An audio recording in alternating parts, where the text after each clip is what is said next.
Mira, que más allá de los discursos, tanto del gobierno como de los dirigentes gremiales, estamos ante una medida de fuerza que es importante porque está acompañada de una movilización y además con una situación muy singular, ¿no? El hecho de que haya transporte le permite a todo aquel que quiera trabajar, trabajar. En otros paros donde el transporte se detenía, el paro tenía fuerza fundamentalmente porque estaba con esa ayuda. Nadie podía llegar a su trabajo, o muy poca gente, salvo que tuvieras auto. En este caso te deja abierta la posibilidad de ir a trabajar si querés trabajar o de adherirte a la medida de fuerza y movilizarte, que ese es el sentido de que hasta las 7 de la tarde haya transporte.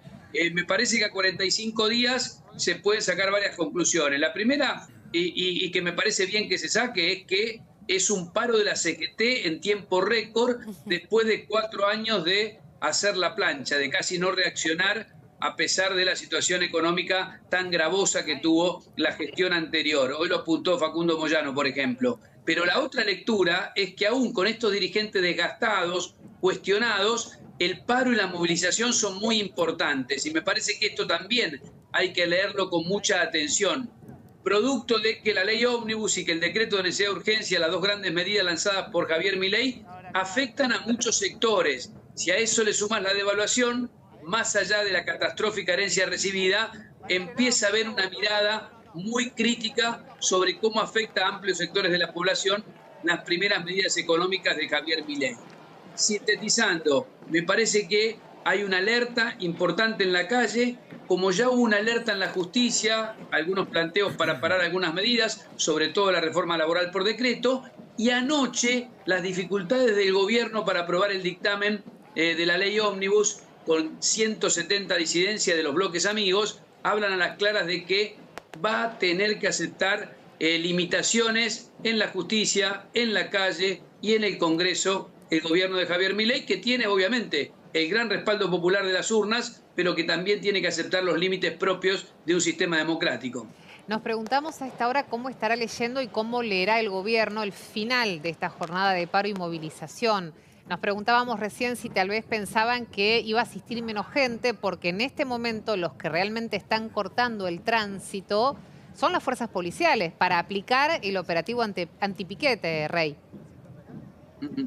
Sí, vamos a ver cuáles son las conclusiones. Aquí lo más importante, yo creo, tanto para el gobierno como para los organizadores de la movilización, es que esto termine en paz, con tranquilidad, sí, que se entienda que la protesta es un derecho, me guste o no me guste. Vamos a ver qué lectura final hace. Yo creo que hay una lectura que ya está tratando de imponer Patricia Bullrich con el video que acabamos de ver, claro, con las manifestaciones de esta mañana. Claro.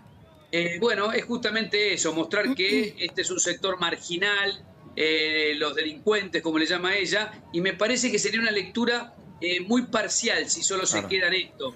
Está claro, es una dirigencia gremial muy cuestionada, pero limitar la movilización de hoy y la protesta y el malestar de amplios sectores de la población ante lo que está pasando económicamente, me parece que sería una lectura equivocada. Yo creo que tendrían que leer la realidad con mucha atención, porque esto hay que concatenarlo a lo que pasó en la madrugada con el dictamen. El gobierno sacó un dictamen de mayoría, pero de 55 firmas, 34 en disidencia. Se va a discutir la ley ómnibus y va a tener cantidad de modificaciones. Digo, son los límites que te impone la realidad. Entonces la lógica de ir al todo nada a veces te puede hacer cometer el error de quedarte con nada. Definitivamente ese es un dato muy importante. Mientras estamos conversando con vos, estamos viendo que llega alguien a la movilización. Perdón, Rey, le pregunto a Matías, ¿quién sería Matías que la gente lo está saludando? Del otro lado. Es Abuelas de Plaza de Mayo, línea fundadora. Lo veíamos por el reflejo. En esta camioneta. Perdón, Rey. ¿El acto sigue previsto para las 3 de la tarde? Sí. Madre de la Plaza. Madre de la Plaza. Bien, clarísimo entonces. Era por Avenida Entre Ríos. En el medio, muy breve, en el medio de esta situación que se da, que, bueno, hay un vallado que fue totalmente sobrepasado, más que por las organizaciones que convocaron al acto, más bien por las personas que han llegado de manera individual en transporte público a esta plaza de los dos congresos, se mantienen en los alrededores y es lo que generaron esta situación sobre Avenida Entre Ríos. Bien, clarísimo, Mati, muchas gracias, estamos atentos. Rey, volvemos con vos. Estabas hablando de esas 34 firmas en disidencia. ¿Cuáles son los puntos más importantes en los cuales no se ponen de acuerdo? Mira, yo esta mañana hablé con 2 legisladores, hablé con López de Coalición Cívica, que firmaron un dictamen por aparte, por no estar de acuerdo con muchas cosas, y con Martín Tetaz del radicalismo, que votó el dictamen de mayoría, pero en disidencia. Hoy le pregunté a Martín Tetaz qué cosas no van a salir, porque lo que va a pasar probablemente la semana que viene, porque creo que ni siquiera pueden organizar la sesión para esta semana, lo vamos a saber en el curso del día, por la cantidad de artículos que hay que tocar.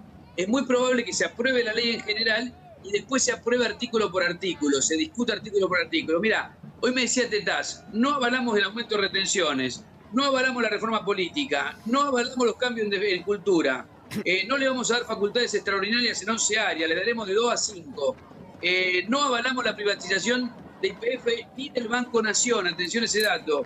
Queremos que todas las privatizaciones pasen por el Congreso y no estamos de acuerdo con que el Fondo de Garantías del ANSES pase al Tesoro. Fíjate la cantidad de modificaciones que plantea el radicalismo, que es el sector que quiere acompañar al gobierno, que le quiere aprobar muchos de los temas económicos. Es decir, el gobierno se encuentra ahí también con un límite que le da la realidad. Por eso digo, lo que debería leer de los 2 hechos que están sucediendo en las últimas horas es que negociar y buscar consenso son parte de la dinámica de la política. Me parece que esta retórica de no cambiamos nada, vamos contra todos, son todos malos los otros, nosotros somos geniales, ya lo vivimos en la Argentina y cuesta gobernar de esa manera. Claro, pasa que empezó marcando el presidente Milei un discurso y una acción sin gradualismos, dijo, y evidentemente actuó en consecuencia. Pero bueno, era esperable que todo esto tuviese reacciones dentro de los distintos bloques, aún aquellos que lo acompañan, como es el caso del radicalismo. ¿No llegan a mañana? Sí, perdón, Rey, decime. No, fíjate que la reforma laboral, por ejemplo, cuenta con un amplísimo consenso en las fuerzas opositoras más cercanas al gobierno. Si la reforma laboral, en lugar de haber entrado por decreto, hubiese entrado como un proyecto de ley, es muy probable que quizás ya tuviera sanción de parte del Congreso. Hay una metodología que me parece que no está siendo efectiva para la gestión de Javier Milei. Yo creo que tiene que ver con su ideología, ¿eh? Yo creo que hay una mirada y una actitud, recordemos que habló de espaldas al Congreso, creo que hay una mirada de yo puedo gobernar igual aún teniendo minoría en las cámaras, y me parece que es una apreciación equivocada que quizás tenga que revisar el gobierno a partir de lo que está pasando. Rey, en 1 hora, 10 minutos más o menos, a las 3 de la tarde, van a hablar Héctor Daer y Pablo Moyano. ¿Cómo imaginás ese escenario ahí en el Congreso, frente a la Plaza de los Dos Congresos? ¿Por dónde vendrá lo discursivo de la CGT? Va a ser, me imagino, sobre todo Pablo Moyano, que tiene un estilo muy duro, se viene cruzando muy fuerte con funcionarios del gobierno, que va a tener un tono muy crítico contra el decreto, contra la ley ómnibus. Seguramente la cosa viene por ahí, ¿no? Muy fuerte. Insisto, la ventaja que tiene el gobierno justamente que son dirigentes que tienen mucho desgaste. ¿Por qué? Hoy lo dijo Facundo Moyano en una radio esta mañana, dijo, este paro tendría que haberse dado hace 2 años. Y tiene razón, porque el deterioro del salario se viene arrastrando desde hace tiempo. Pero insisto, no me detendría solamente. Yo creo que hablen Moyano y Daer le hacen un favor al gobierno, porque de alguna manera conforman el estereotipo del dirigente sindical que tiene muchas aristas cuestionables. Ahora, claro, remitirlo solo a eso me parece que puede ser un error, porque hoy tenés una movilización de importancia que no solamente ha movido a los gremios, no solamente a las organizaciones sociales, sino también a mucha gente que se siente afectada por algunas medidas y que ve que de pronto hay un blanqueo de capitales o hay baja de impuestos como el impuesto a los bienes personales, pero por otro lado pierde el 30% del jubilado y pierde poder adquisitivo el salario. Ahora, Rey, ¿crees que puede complicar el clima, perjudicarlo o cambiarle el foco a la cuestión el hecho de que la policía esté interrumpiendo e impidiendo la libre circulación de transporte y de manifestantes? Mira, esto va en línea con lo que viene planteando el gobierno desde la primera semana, con el protocolo antipiquetes. Aquí hay que entender que el derecho a la protesta es un derecho, es una especie, los constitucionalistas le dicen un supraderecho, o algunos como Gargarella dicen son derechos que están más cerca del nervio mismo de la Constitución. ¿A qué se refieren? A la libertad de expresión. Después viene la interpretación de los jueces, la interpretación de los gobiernos, pero en general toda la jurisprudencia mundial dice hay que garantizar la protesta. Eso es algo que es un derecho, insisto, que está muy cercano a la libertad de expresión. Por eso hay que moverse con mucho cuidado. Yo creo que el gobierno lo que registra es el hartazgo con los piquetes, con la reiteración de medidas donde a veces 5 personas te cortan una calle. Pero no es este caso. En una situación como la que vivimos hoy, con un paro, con una movilización tan grande, la respuesta tiene que ser muy criteriosa y muy cuidadosa. Como decían ustedes, si no el que termina cortando la calle es la policía. La propia policía. Claro, es lo que está pasando en el puente Pueyrredón, que es en este momento te diría el eje de mayor conflicto, donde la denuncia de la Comisión Provincial de la Memoria es que no los dejaban subir. Entiendo que ahora se retiraron del lugar. Y el gobierno te dice del otro lado, si suben al puente Pueyrredón y me lo caminan, me lo están cortando. Una discusión eterna, ¿no?, en concepto de movilización.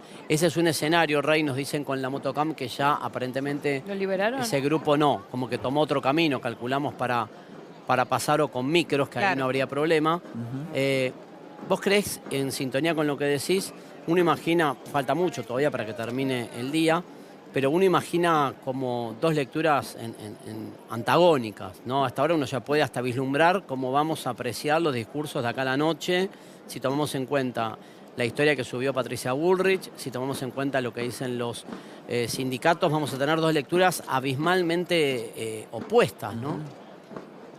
Sí, por supuesto. Acá pasa como pasa en la Argentina con casi todo lo que cae al medio de la grieta, ¿no? Van a estar aquellos que... Hoy era muy interesante ver las discusiones en las redes sociales, ¿no? El hashtag yo no paro contra el hashtag es hoy. Sí. Y claro, tenemos opiniones divididas, claro. Eso está claro. Ahora, cuando vos sos funcionario público, cuando tenés que seguir gobernando, han pasado 45 días nada más, me parece que la lectura tiene que ser un poquito más amplia.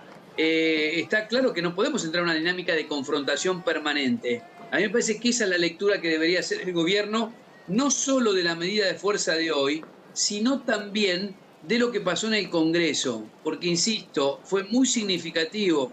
Ayer la aprobación de la ley ómnibus tuvo 55 firmas nada más, y 34 de 55 en disidencia con casi todos los temas. Es decir, algo anda mal. Si vos te vas a exponer ahora a una sesión donde te van a cambiar gran parte de la ley que mandaste y bueno, algún cálculo mal hiciste. Claro. Y si tenés un paro a los 45 días y con cierto apoyo popular de dirigentes que están muy desgastados, y a lo mejor algo mal hiciste. Por lo menos debería verlo críticamente el gobierno, más allá del relato, de la verborragia, de los cruces que va a haber hoy a la noche seguro.